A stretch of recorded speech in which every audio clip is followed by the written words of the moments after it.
and by America. It's time for real television as M&M Carpets brings you Movies Till the Sun Comes Up thing. Here's your host, Gary! Yay!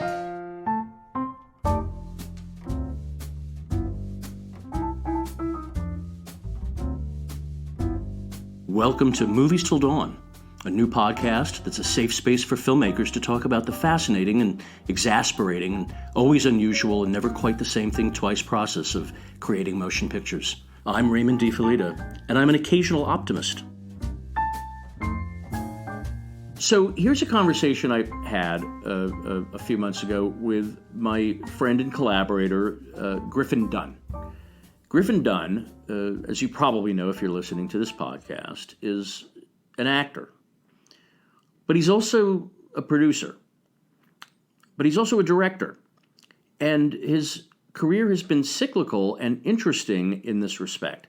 Not only did he become kind of a movie star pretty much out of the gate with a movie called An American Werewolf in London that John Landis directed, but at the same time he became a producer because he wasn't really satisfied with just being an actor. He wanted to make his own films.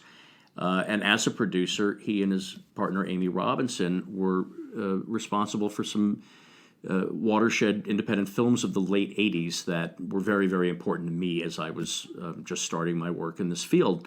And then, of course, he became a director, and he directed some big studio movies, Practical Magic, Addicted to Love. He also made a kind of cult faux documentary called Lisa Picard is Famous, which is a terrific movie.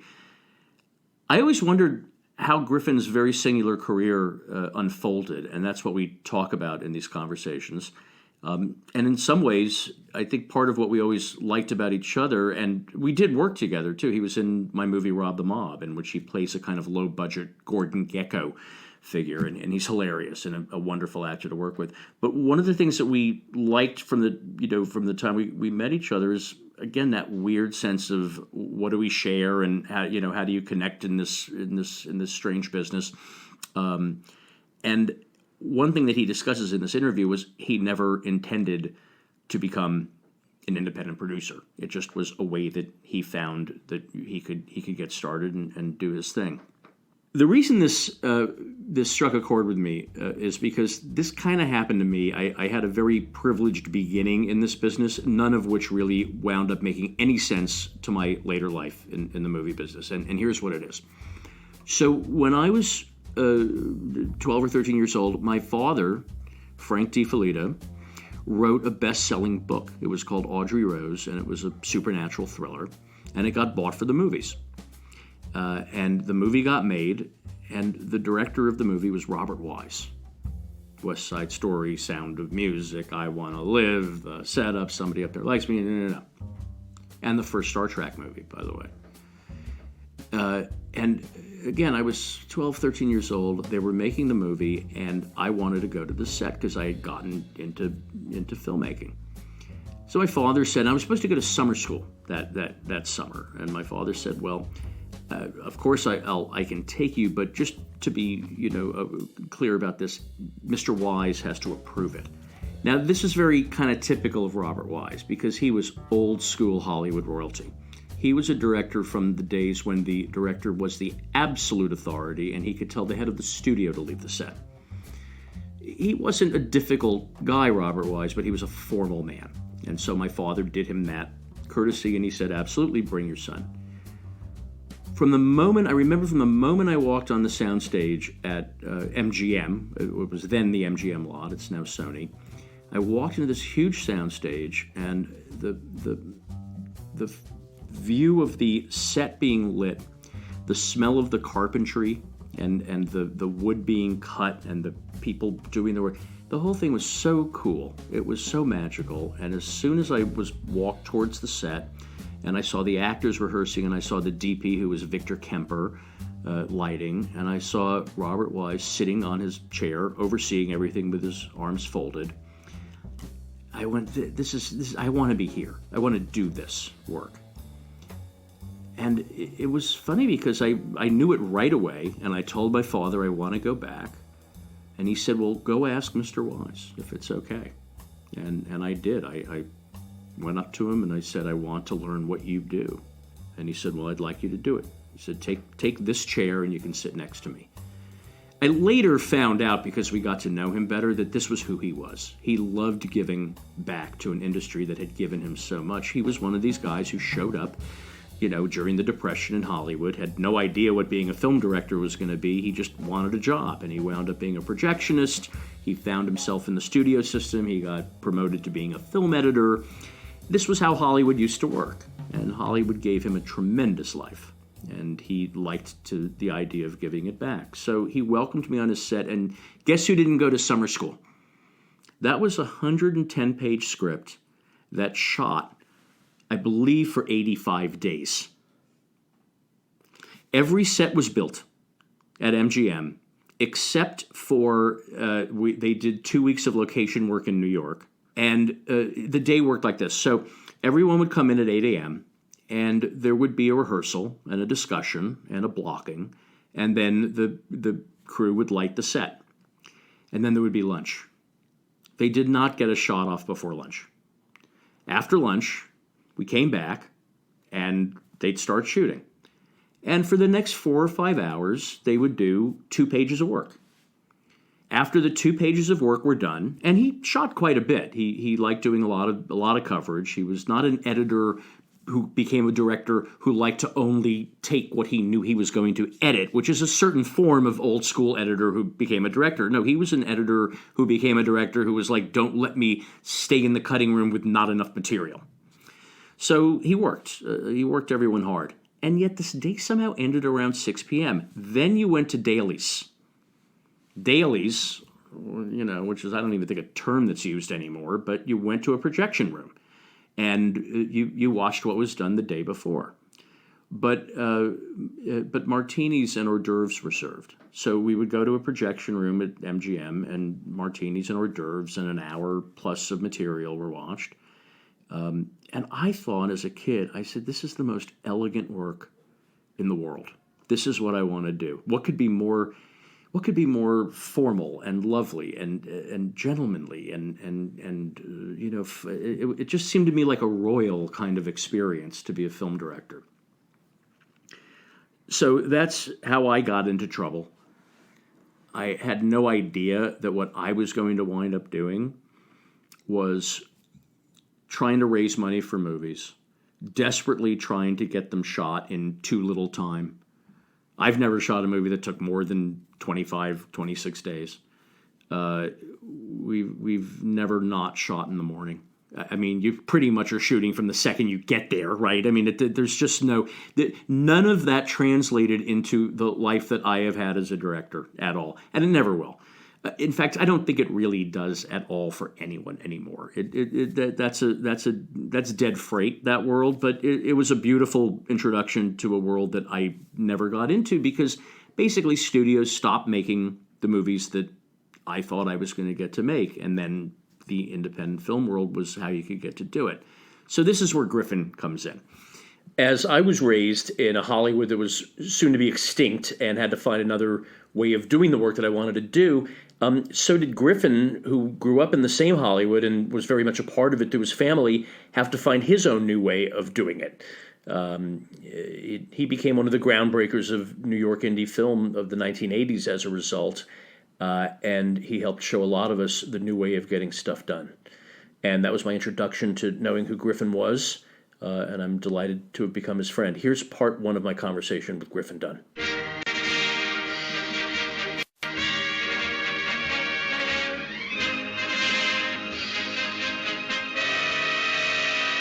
See, this is the thing I was just saying that you and I share is you're identified mostly to people as a very New York presence, a New York actor, producer, but as I did, you grew up here, right, in L.A. Yeah, and you really grew up in the period. I got sort of the tail end of it, of the real kind of old studio Hollywood royalty. The system as it still existed, which I guess was in the 60s when you grew up. Yeah, well, it was when I was a little kid, too young to have observations like the perspective I have now. I was really seeing these legends on their way out. I was seeing Selznick, who probably by that time couldn't get a movie made, and William Wyler and Wellman, and all, and from the directing side. And then there would be Dennis Hopper, who would be like the young kid in Giant, who would then, by '67, change the movie business as we know it. He straddled both sides. He really came up through the system. And these are all crossing within your parents' social set. Yeah, my parents were very, very social. Because at that point, your father, before he was a writer, was a producer. He was a producer of television, too, which was mystifying because no one from the television business was at our house. There were all these sort of, Vincent Minnellis and old studio heads and the writer of Shane and, people, really, really accomplished people, but who were being sort of aged out. They didn't see what was going to be happening to them. Yeah. They were still making Dr. Dolittle when Mike Nichols was making The Graduate. Yeah. It was sort of the last hurrah for these people. Yeah, it's interesting because I remember as a kid sort of realizing that some of my parents' older friends, they grew up in the business. The whole business happened here because movies were pretty much only shot at studios. Right. Because it was strictly a factory town. It's a working town. And that's why, we moved to New York because Los Angeles, as many people growing up find their own hometown, be it Kansas or wherever, they're a place you're supposed to leave. No matter where I was from, I knew I had to leave it, and New York would be the end-all of the greatest destinations. So, but when I come back, it's always for work. It's always to ask somebody for money. It's always, trying to get something going. Right. And it doesn't have that studio support system that even I was aware of, the comfort that everybody felt relatively secure. You were employed. They were employed. Everybody had a job, Nobody thought about being put out of work, and it's a nice thing to be employed. I've only ever been employed once. They hired me to do the movie for ABC. I didn't have to put it together. I didn't have to cast it. I didn't have to figure it. I was like, this is a whole new world to me. And then it's been a year and no one hired me again. Right. So but I was like, but the contract directors, that's what they did. They put them on a thing. Absolutely right. And also, they protected you. There was a lot of dark, horrible things that went on, too. But as far as keeping it insular from the outside world, you could be gay, you could be a drug addict, you could be whatever would be on TMZ now. They would look after you. Nobody really cared about your sexuality. Nobody really cared how you lived your private life, as long as you can get to work on time. And if you got into trouble, they would try to protect you and keep it out of the papers, whatever it would be. I mean, it was very much of a family atmosphere about that. So when you went to New York, it was to be an actor. To be an actor. I went probably a little earlier than I planned because I was in high school and I'd gotten kicked out. And I came back and I was like 17 and I started to, try to get work and everything's going to be television and bit parts in various things. And I kind of thought I was enormously snobby and I wanted to do theater. And I didn't want to stay in Los Angeles and kind of, have that kind of route to it. So I really only lasted about 6 months after I got out of school and went to the neighborhood playhouse. And that was pretty much the rest of my education was there. Sanford Meisner. Sanford Meisner had just had his larynx taken out from cancer. He was speaking through one of those boxes. Right. Which was obviously terrible for him, but really not good for me either. I really worship this guy. I mean, I knew all the stories of him and Harold Clurman and Stanislavski and all the group theater kind of thing. So I got him I think he only lived another year, but he observed and he was there in the classes, and he would talk like that when he would come through like this. But it was still an honor that he hung in just long enough for me to see him in action. Right. But then it's interesting to me, too. You've done so many different things. You're a producer, a director, you're an actor, but a lot of them cross. And fairly early on, it seems to me, because isn't Chilly Scenes of Winter, how old were you when that movie? This is a beautiful movie, by the way. Oh, thank you. I remember seeing it on the Z Channel. Uh-huh. Remember the Z I Channel, do LA's first cable station? I remember seeing it. But you produced that. I produced that. You had to have been in your early 20s. I was 23. And my partners, Mark Metcalf and Amy Robinson, they were older than me, but not by too much. And all three of us were completely out-of-work actors, just totally unemployable. And we hated that feeling. We hated that feeling of like sitting around for the phone to ring. And I was nowhere near. I didn't have an agent. I didn't have a body of work. I worked at Beefsteak Charlie's and collected my tips and, went to acting class. At that time I was studying with Uta Hagen, so that wasn't so bad. But the three of us were avid readers. And Amy turned us on to Ann Beattie, who at that time was writing on a fairly regular basis for The New Yorker. And her first book had just come out, Chilly Scenes of Winter. What do I want? I want to marry Laura. That's what I want. I thought everybody knew that. Charles loves Laura. Laura likes Charles. I want to sleep with you. Wait a minute. Charles would marry Laura tomorrow. Wait a minute. But Laura's already married to a guy called Ox. We read it as soon as it came out and just fell in love with it and saw it as a movie. While we had no idea how to produce a movie, we thought if we can get Ann Beattie to agree to option it to us, we would figure it out. So we looked her up in the phone book.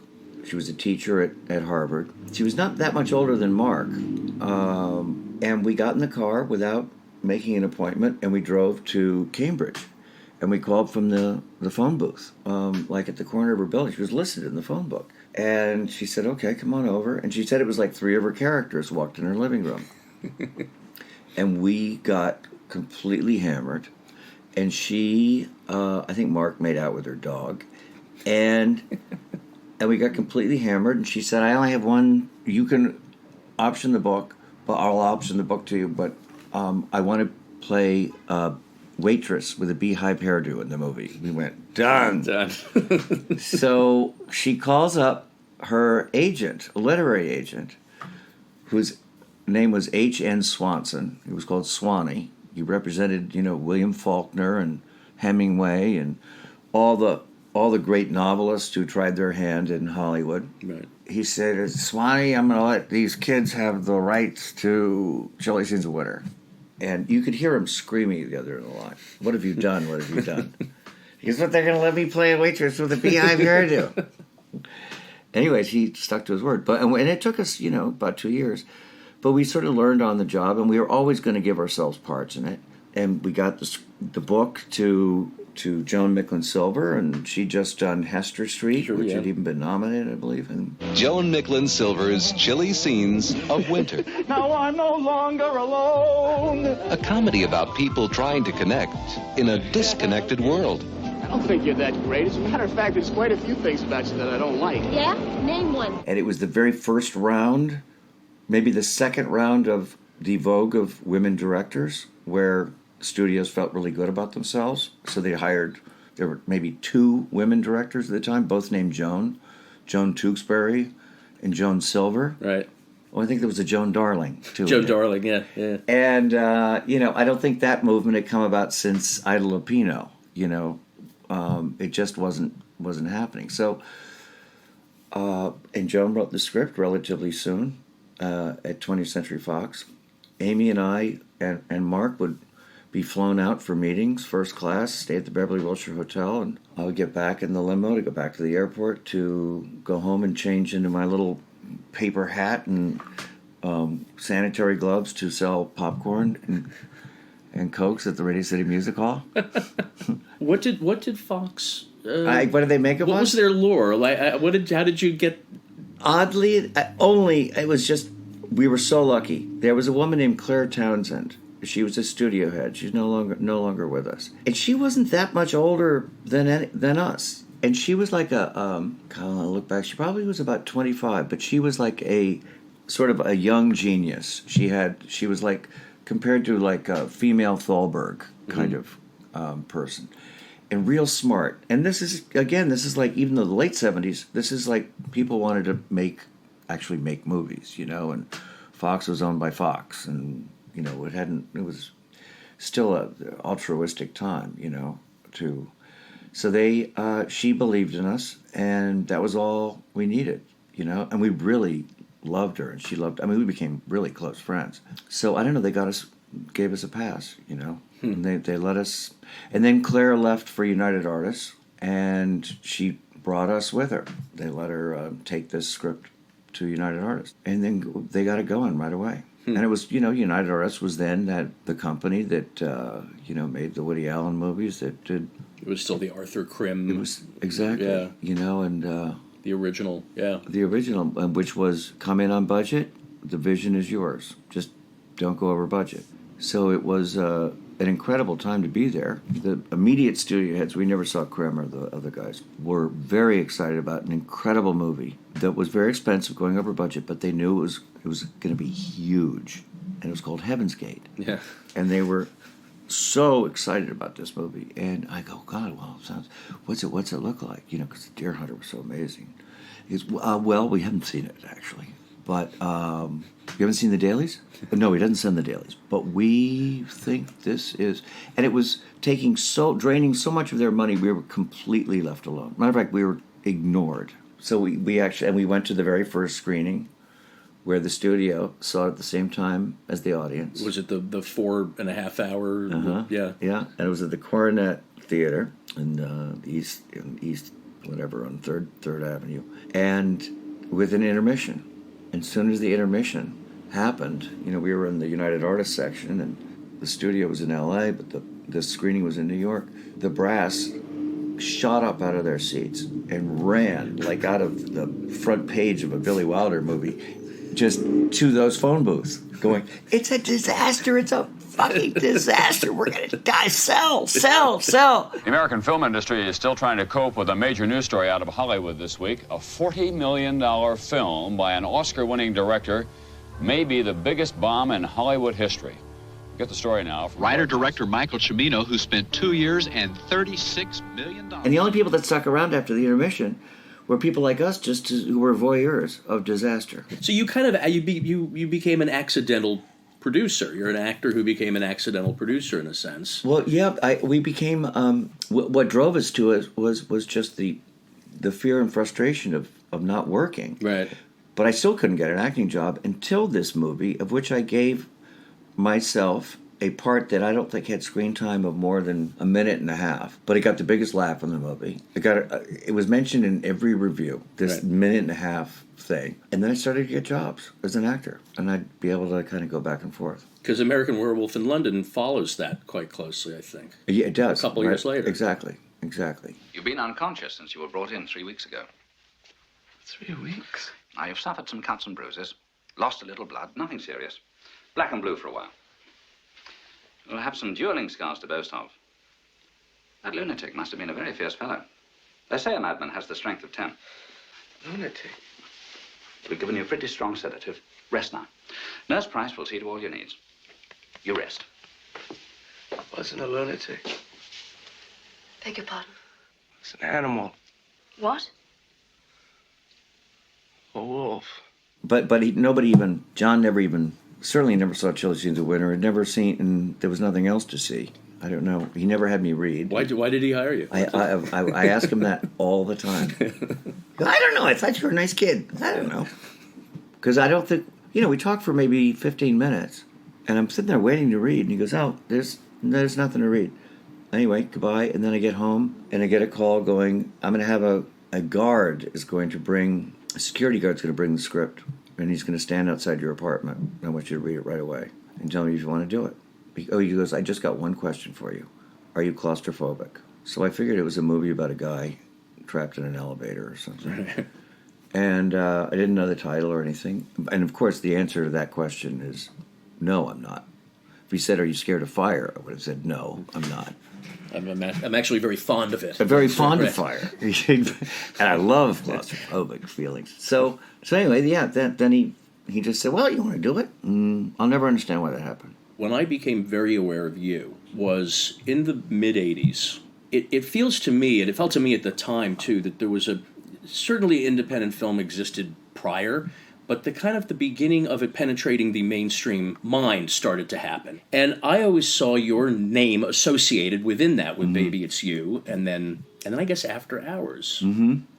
It feels to me like you're cross-pollinating in these. After Hours is something that you produced, And you starred in. And we used pretty much the same crew from Baby It's You. Just came right over, production, almost every department. And Michael Ballhaus, when Marty signed on, it was always the question. I mean, one of the things that motivated him was to prove that he could make a film to them, to studios, that he could make a film on budget and on time, and on a tight budget. We said, "Listen, Marty, we want you to meet this guy, Michael Ballhaus, and Jeffrey Townsend, and as a production designer, and a union called NABIT." And he goes, "What's NABIT?" I went, "Well, it's not IA." Right. And he just fell in love with them. When did NABIT go away? Yeah, it just went away. Yeah. But anyway, he fell in love with everyone. He took the whole department on to whatever the next one was. Yeah. I mean, just everybody. Last Temptation, I think. I think it was Last Temptation, too. No, it wasn't, because that's how we got him. We gave the script to Marty first. It was the very first person. And Amy Robinson had been an actress in Mean Streets. So we had a direct line, and we both shared the same lawyer as Marty. We sent it to him knowing that he was going to be making Last Temptation, and we thought it would be after. We realized we'd have to wait too long, so we just sort of moved on. And then they shut down the movie, Last Temptation, and it was with Aidan Quinn at that time. And he was on his way back from Casablanca, while they were shooting it in Morocco.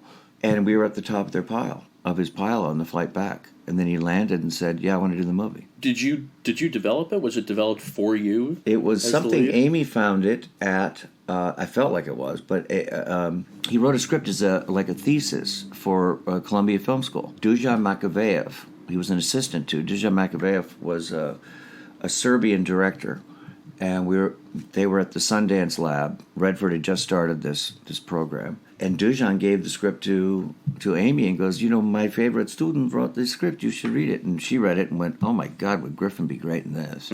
She says, "I found her next movie." And when she came back, I read it in a state of such anxiety and just roaring. I mean, it was so nerve-wracking to read that I had to stand up and I turned the pages with my toe.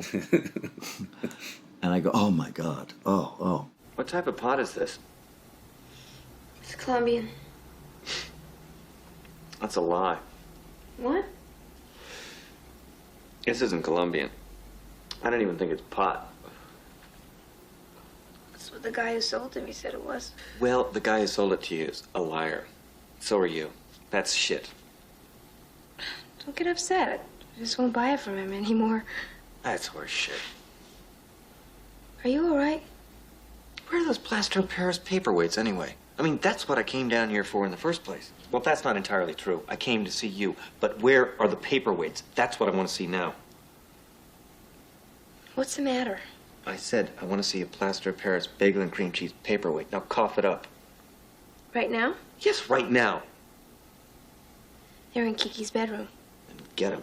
Because as we sit here chatting, there are important papers flying rampant around my apartment because I don't have anything to hold them down with. I remember seeing After Hours, maybe the first night it opened. It was at the theater on 14th, or Broadway and 12th. You know that? Yes. That big corner theater. Yeah. Yeah. Yeah. Hysterical. Yeah. It's now an Equinox. Probably. Yeah. Yeah. Exactly. No, it was great, and the audience was. I don't think I'd ever heard an audience so exhaust themselves with laughter. Mm-hmm. Have you seen it lately? Do you watch your older films? I haven't seen it in quite a long time, but when I did see it, I was amazed at how it held up. Yeah. And it's anachronistic, and Amy and I have a sort of a idea of how to kind of make, I wouldn't say a sequel, but I guess it would be, but it's the kind of thing that the theme of being lost in your own city and the adventure of leaving your house to try to get laid and ending up down a rabbit hole, that is never going to change. Yeah, yeah. So I think that there's another life for that movie. There's another film that with a similar. Have you ever seen a Bill Murray movie called Quick Change? Yes, they rob a bank and they just can't get out of New York. So that's the whole thing. I know, yeah. and I had, matter of fact, I had lunch with Howard Franklin not 2 weeks ago, who wrote and directed that movie, and he said, and I just met him. I hadn't. He goes, I wrote that movie with completely influenced by After Hours. Sure. That used to became for a while an adjective for the kind of movie, which was, very flattering. When you could just shorthand how people would pitch their movies. It's like an After Hours. After Hours meets, yeah, exactly. How quickly was that film shot? Because I know that Scorsese talked about wanting to show that he could work economically. That's right, yeah. I want to say like 28, 29 days. Right. Which, at the time, was breathtaking. How quick! I mean, now I was in. Now everything's shot in 20. Everything is. I was in a movie, Dallas Buyers Club, and that there's that won all these Academy. That was shot in 30 days or something. It's that's the norm. Yeah. I think because of the equipment and stuff, it makes it much more easy, much easier. And it was all location, obviously. Yeah, in our case, yeah. It was all real location. But we built sets within locations. But we were shooting in an area of Manhattan which at that time was deserted. I mean, truly, truly deserted. You wouldn't see a soul. It's kind of remarkable to think about that there'd be places still on the island of Manhattan where you could lie in the street and nothing had run over you. Was that where you were shooting, actually, Tribeca? Or? We crossed borders into Tribeca. We were on Crosby Street for a lot of it. I still have moments. I lived briefly in Soho not long ago, and I would have moments going, wait a minute, that's the building we shot. There were so many locations. I'll still come across like a little nook or cranny, and I'll see, from a certain angle, I go, oh, that's the place. Right. But we were shooting I pass the street all the time, and it always makes me smile. Marty was and is very allergic to cigarette smoke, so people knew not to smoke, within miles. And if I did sneak off and have a cigarette, he could smell it on my clothes. Right. There were no gawkers watching us shooting. All the windows of the lofts all around, the lights all seemed to be dark. There's a scene where I drop to my knees, and it's this big crane shot, and I go, what have I done? What do you want from me? I'm just a computer pro. All I wanted to do was get laid. Marty goes, okay, do it again, but really scream it. What do you want from me? All I want to do is get laid. And a window, at the very end of the street, comes flying open, those enormous loft windows. And there's this, crazed-looking sculptress going, shut up, just shut the fuck up, shut up. And Marty, without missing a beat, looks up and goes, tell her to put out that cigarette.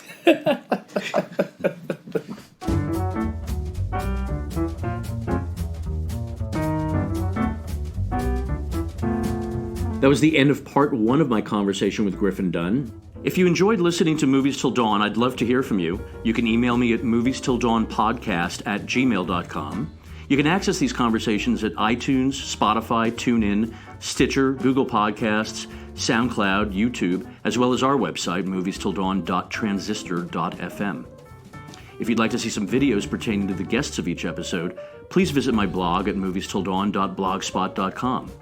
And please feel free to follow me on Twitter at ReelRDEF. That's ReelRDEF. All interview material and audio clips are covered by the Fair Use Copyright Act of 1976, in which allowance is made for fair use for purposes such as criticism, comment, news reporting, teaching, scholarship, education, and research.